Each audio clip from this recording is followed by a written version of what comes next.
दोस्तों, जिस गौरैया के चहचहाने से हम सुबह सुबह उठ जाया करते थे, जिस गौरैया के साथ हम लोग खेल खेल कर कूद कूद कर दाना खिला खिला कर बड़े हुए हैं, वो गौरैया अब हमें छोड़कर चली गई है, समाज से गायब हो गई है। दोस्तों, आज आपको ये बताते हुए दुख हो रहा है कि शहरों से लगभग 80% पक्षी अब जा चुके हैं, अब शहरों में नहीं रहते हैं। और ये बताते हुए और दुख हो रहा है कि ये जो गौरैया आप देख रहे हैं, पूरी दुनिया में गौरैया की 90% आबादी अब खत्म हो चुकी है। मतलब गौरैया ने अब शहरों से अलविदा ले लिया है। ऐसा क्यों हुआ है, कैसे बचा सकते हैं हम इस आबादी को, इसी पर चर्चा करेंगे।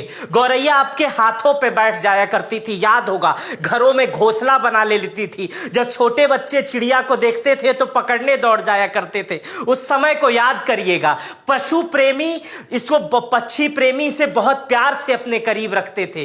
गौरैया को कहा जाता है कि इंसानों के सबसे करीब रहने वाला अगर दुनिया का कोई पक्षी है तो वो गौरैया है। आपको याद होगा कि ठंडियों में आपके पंखों में गौरैया ने घोंसला बनाया होगा, आपके अलमारियों के ऊपर घोंसला बनाया होगा। इसीलिए इसे मनुष्य प्रेमी और किसान प्रेमी बताया गया था गौरैया को। इस गौरैया को जिसके हाथ पे आप बैठे हुए देख रहे हैं, ये एक इंसान का हाथ है, किसी जानवर का नहीं है। और इसी तरह गौरैया बिल्कुल आसानी से, आपको याद होगा जब आप छोटे रहते होंगे तो जब आप खाना खाते होंगे तो गौरैया चुग के दाना दूसरा वाला उठा ले जाती होगी। लेकिन क्यों खत्म हो गई गौरैया, इसके सबसे बड़े जिम्मेदार हम हैं और आप मेरी जो वीडियो देख रहे हैं वो है, और उसका माध्यम बनने वाला मोबाइल का टावर है। कैसे समाप्त हो गई गौरैया और कैसे बचाएंगे हम, इसी पर हम आज आपको चर्चा करेंगे। क्यों खत्म हो रही है गौरैया? सबसे बड़ा कारण है एयर कंडीशन।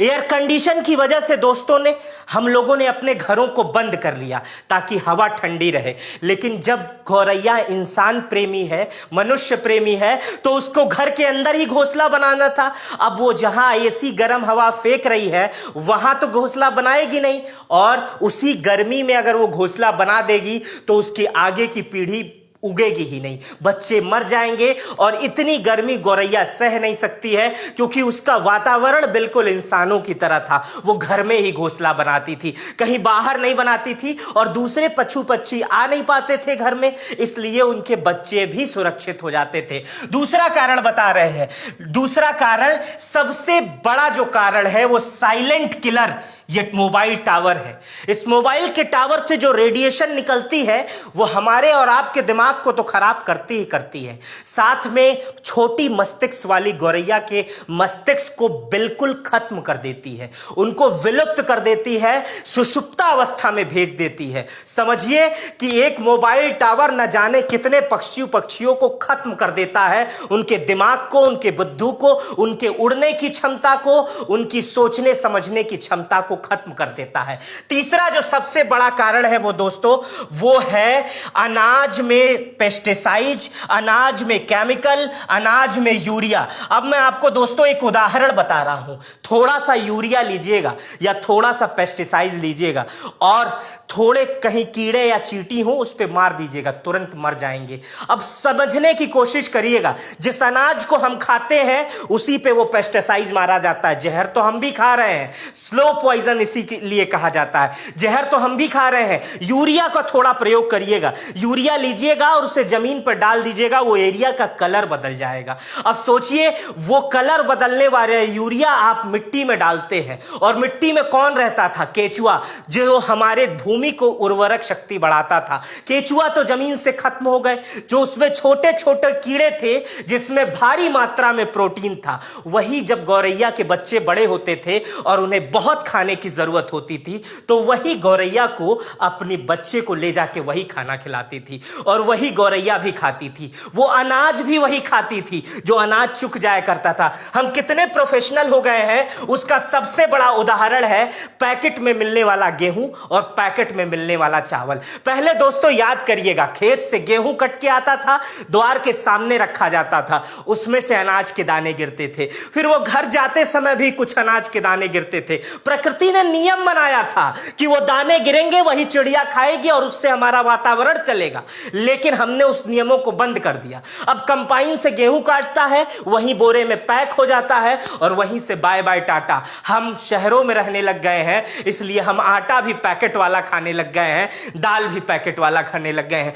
चिड़िया की तो हमें कोई चिंता ही नहीं है, ना ही हम अपने बच्चों को संस्कार दे पा रहे हैं। मोटे अनाज का जो प्रचलन था, जो अनाज बाहरी का प्रचलन था, वो खत्म हो चुका है। मैं ये नहीं कह रहा हूं कि आप अनाज अब गांव से ही मंगाना शुरू कर दीजिए, छींटना शुरू कर दीजिए, ये नहीं कह रहा हूं। जो कह रहा हूं बस उसी को कायदे से सुन लीजिए कि मैं कहना क्या चाह रहा हूं। आपको दोस्तों याद होगा कि हम पहले अपने घरों में जब बहुत खुश होया करते थे, बच्चे पैदा हुआ करते थे, तो पेड़ लगाते थे। किसका पेड़ लगाते थे? आम का, अमरूद का, नीम का, पीपल का, बरगद का। अब हम क्या लगाते हैं? शो का, ऑक्सीजन का, ये फलाने का, ये ढिमाके का, ये देख रहे हैं विदेशी पौधे। अब इसमें गौरैया घोंसला कहां से बनाएगी? चिड़िया इसमें घोंसला कहां से बनाएगा? पाम को लोग ऐसा समझने लग गए हैं कि अमीर ही लगाते हैं। लोग दुबई की नकल कर करके अपने घरों में खजूर लगाना शुरू कर दिए हैं। जो पेड़ कभी ऑक्सीजन दे ही नहीं सकता है, जो कुछ नहीं कर सकता, बस देखने में सुंदर लगेगा, ना तो उस पर चिड़िया घोंसला बना पाएगी, ना तो वो ऑक्सीजन दे पाएगा। लेकिन पश्चिमी सभ्यता से हम इतने करीब हो गए कि हम अपने पशु पक्षियों को भूल गए।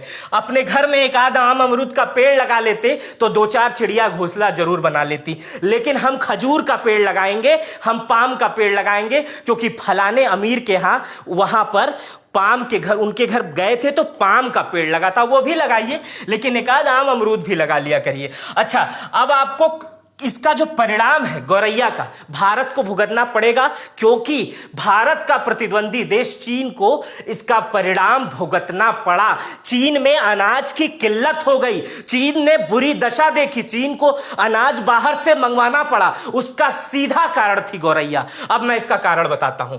चीन ने गौरैया पे प्रतिबंध लगा दिया कि गौरैया एक बेकार पक्षी है, इसको मार दिया जाए।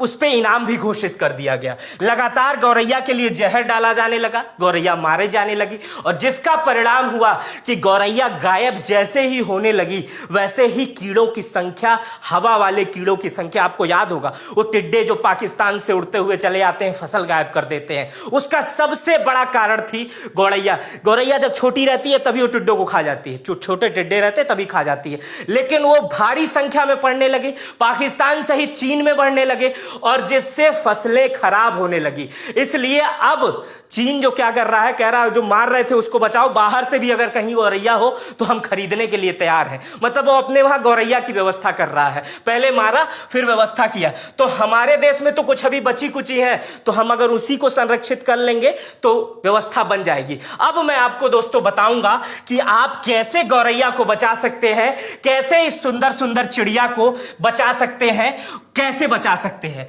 टर्की की नकल करके, टर्की एक देश है, टर्की में आप किसी के घर जाएंगे, जब किसी भी घर में जाएंगे तो वहां एक शुभ परंपरा होती है। हमारे देश में भी ऐसी बहुत सारी परंपरा है, लेकिन मैं उसे बेवकूफ़ी मांगता हूं। जब कोई नया घर बनता है ना दोस्तों हमारे वहां, तो बाहर एक शैतान का चेहरा लगाया जाता है कि किसी को नजर ना लगे। आप अगर जानते होंगे तो देखे भी होंगे, तमाम किसी भी धर्म में चले जाएंगे कुछ ना कुछ इसी टाइप का लगा रहता है। लेकिन जब टर्की में कोई नया घर बनता है तो इस टाइप का एक घर बनाया जाता है, ऐसे ऐसे घर, और चिड़िया के लिए। और अगर उसमें चिड़िया रहने आ जाती है तो ऐसा माना जाता है कि भगवान रहने चले आए हैं। तो मतलब अगर आप भी इसी परंपरा को मान लेंगे, अपने घर के बाहर एक व्यवस्था बना लेंगे। चलिए, अब मैं आपसे ये नहीं कह रहा हूं कि अपने घर का एयर कंडीशन निकाल के फेंक दो, लेकिन घर के कोने में अगर एक छोटा सा घर दूसरे परिंदे के लिए बना लेंगे, जो आपके ग्लोबल वार्मिंग से लेकर तमाम चीजों की व्यवस्थाओं को रोकने में काम आ जाएगा,